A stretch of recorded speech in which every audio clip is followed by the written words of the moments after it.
28 मार्च 2026 दिन शनिवार को अमेरिका के करीब 80-90 लाख लोगों ने अमेरिका के सभी बड़े बड़े शहरों में, जैसे Boston, Washington DC, New York, Los Angeles, Houston, इन सभी बड़े शहरों में नो किंग्स नाम से एक भारी विरोध प्रदर्शन किया।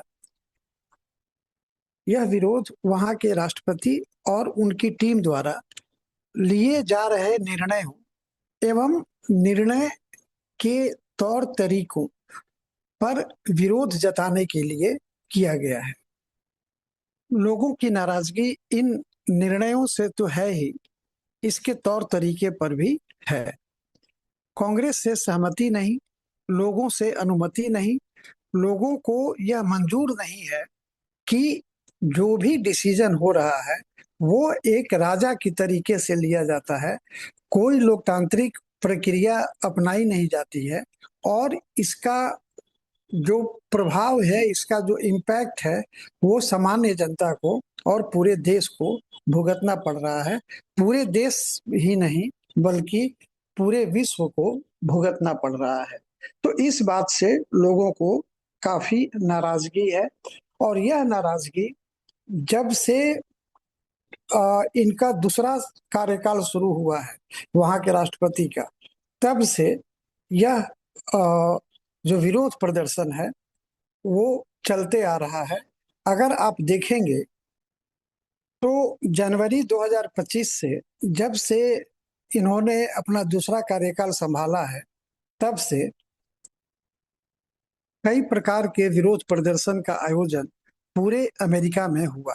पहला तो पीपल्स मार्च, जो 18 जनवरी 2025 को ही हुआ था।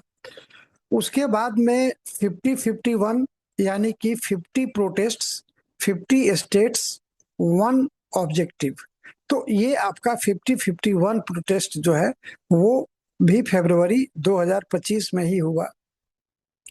इसके बाद 5 अप्रैल 2025 को हैंड्स ऑफ ये प्रोटेस्ट हुआ। पूरे अमेरिका में ये भी हुआ था और काफी बड़े पैमाने पर हुआ था। और ये भी बात समझ लीजिए कि ये केवल पूरे अमेरिका में ही नहीं बल्कि विश्व के भी कई शहरों में हुआ था। और ये भी जो नो किंग्स जो प्रोटेस्ट है, ये भी, हम तो केवल आपको अमेरिका की बात बता रहे हैं, ये इटली, फ्रांस, ब्रिटेन, कई जगह हुआ है, लेकिन छोटे पैमाने पर हुआ है। केवल इतना बता देना ही काफी है कि विश्व के अन्य शहरों में भी इस तरह के प्रोटेस्ट उसी पर्पस के लिए, उसी दिन, उसी बैनर के तहत ये किया जा रहा है। तो एक तो ये हैंड्स ऑफ प्रोटेस्ट जो है ये हुआ था कि आप हमारे जिंदगी में दखल देना बंद करिए।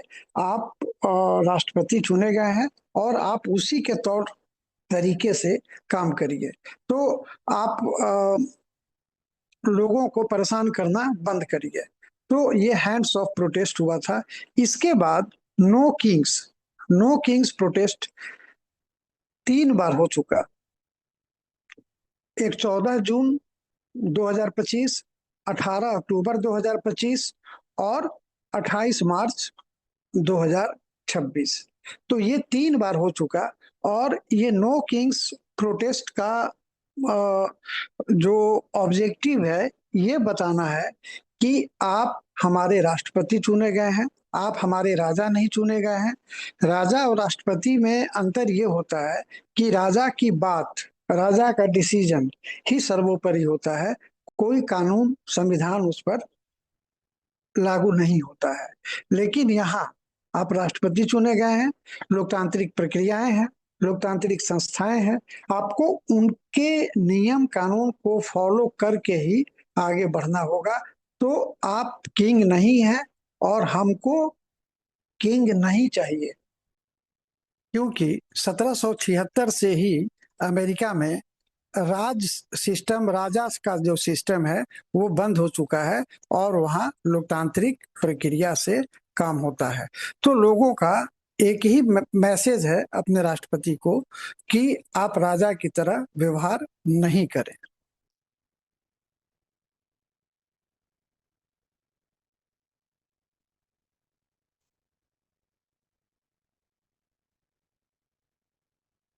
अब ये आप देख रहे हैं कि 2025 के जनवरी से ही विरोध प्रदर्शन किया जा रहा है। और ये आपको जानकर एक इंटरेस्टिंग फैक्ट है इसमें कि जितने भी ये हुए हैं, एक को छोड़कर सारे सैटरडे को हुए हैं। तो एक सुनियोजित ढंग से, एक सोची समझी रणनीति के तहत और एक संगठनात्मक ऑर्गेनाइजेशनल वे में इस पूरे प्रोटेस्ट को किया जा रहा है। मुद्दे भी कई हैं। एक तो प्रेस के बारे में आप जानते हैं कि प्रेस पर कई तरह से प्रतिबंध लगा दिया गया है। कुछ लोगों को डिलिस्ट कर दिया गया है, कुछ लोगों को धमकी दी जाती है, कुछ लोगों को जो प्रेसिडेंट के साथ जो टीम चलती है प्रेस की, उसमें से उनको बैन कर दिया गया है। इसके अलावा आइस नाम का पुलिस फोर्स गठित किया गया है। आइस का फुल फॉर्म होता है इमिग्रेशन एंड कस्टम इन्फोर्समेंट। और अब आपने देखा था कि किस तरह से एक महिला रेनी गुड को इस फोर्स द्वारा मार दिया गया था रोड पर। और इसके अलावा भी कई आरोप इस फोर्स पर लगते रहे हैं, जिसमें से ज्यादा लोगों को बिना मतलब कॉज के या मनमाने ढंग से उनको क्रश करने की बात है इसमें। तो एक तो ये है।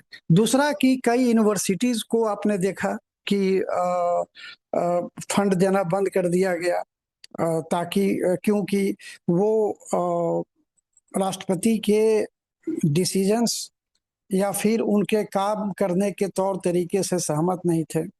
इसके अलावा वेनेजुएला का मामला आपने देखा।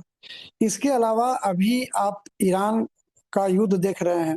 तो ईरान के युद्ध से और ज्यादा समस्या बढ़ गई है।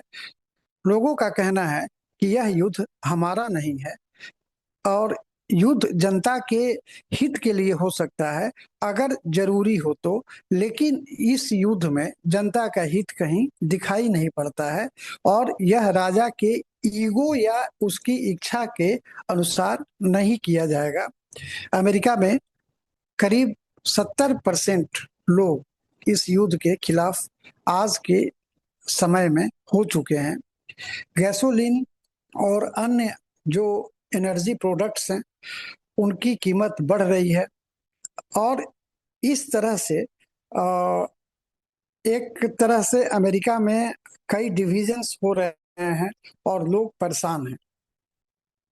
तो जैसा कि हम बताएं कि नो किंग्स जो प्रोटेस्ट है वो 28 मार्च को अमेरिका में तो किया ही गया, विश्व के भी कई देशों में किया गया। हालांकि बाहरी देशों में इसका प्रभाव जो है सीमित रहा, लेकिन हुआ। अब ये तो बात सही है कि ईरान के युद्ध से पूरे विश्व में परेशानी, अनिश्चितता बढ़ गई है। और अभी ये कहाँ जाकर रुकेगा, क्योंकि वहाँ के राष्ट्रपति के साथ में एक समस्या है कि वो जो बात बोलते हैं फिर अगले ही समय उसका उल्टा भी स्टेटमेंट आ जाता है। तो एक सर्टेनिटी जो है नहीं बन पा रही है। और सबसे मुश्किल चीज है कि ऑयल, मतलब पेट्रोलियम जो ऑयल है, उसके कारण बहुत दिक्कत हो रही है। और आने वाले समय में अभी देखिए कि केवल हॉर्मुज पर संकट था, अब हौदीज ने, आप उसको जैसे भी बोले, हाउदीज बोलिए, हुतीज बोलिए, तो इन लोगों ने रेड सी पर भी अपना कब्जा जमा, मतलब जमाने की धमकी दी है। अगर और ये हुदीज जो है, ये हुदीज ईरान के ही सपोर्ट में रहते हैं। तो अगर हॉर्मुज और रेड सी दोनों अगर ईरान और उसके समर्थकों के कब्जे में जाता है, तो विश्व का 33% ऑयल ट्रांसपोर्टेशन पर असर पड़ेगा। और ऑयल एक ऐसा चीज है जो कि हर इकोनॉमिक गतिविधि का आधार है। तो देखा जाए आगे क्या होता है, अभी कुछ कहा नहीं जा सकता है। लेकिन लोगों में नाराजगी बढ़ रही है और उसका प्रदर्शन हो रहा है। हालांकि एक चीज और भी है कि उसी दिन 28 मार्च को ही इजराइल में भी प्रदर्शन हुआ। अमेरिका में एक अच्छी बात यह है कि अमेरिका में संस्थाएं काम करती हैं, वहाँ के नागरिक जो हैं सोचते हैं और हिम्मत रखते हैं, तो ये एक अच्छी बात होती है।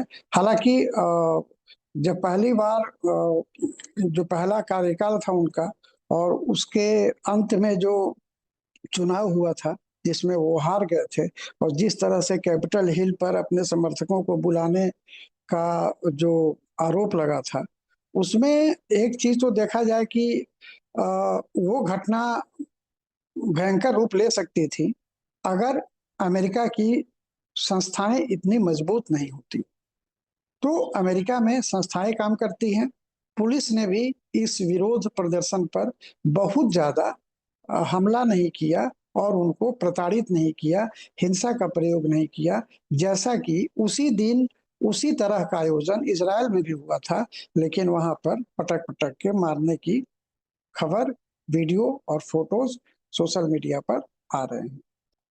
आप देख सकते हैं कि इस प्रदर्शन का जो इंटेंसिटी है वो कितना बड़ा है।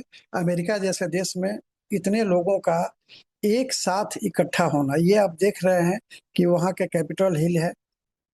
आप देखिए ये बोस्टन का सीन है जहाँ पर इतने सारे लोग इकट्ठे हुए हैं।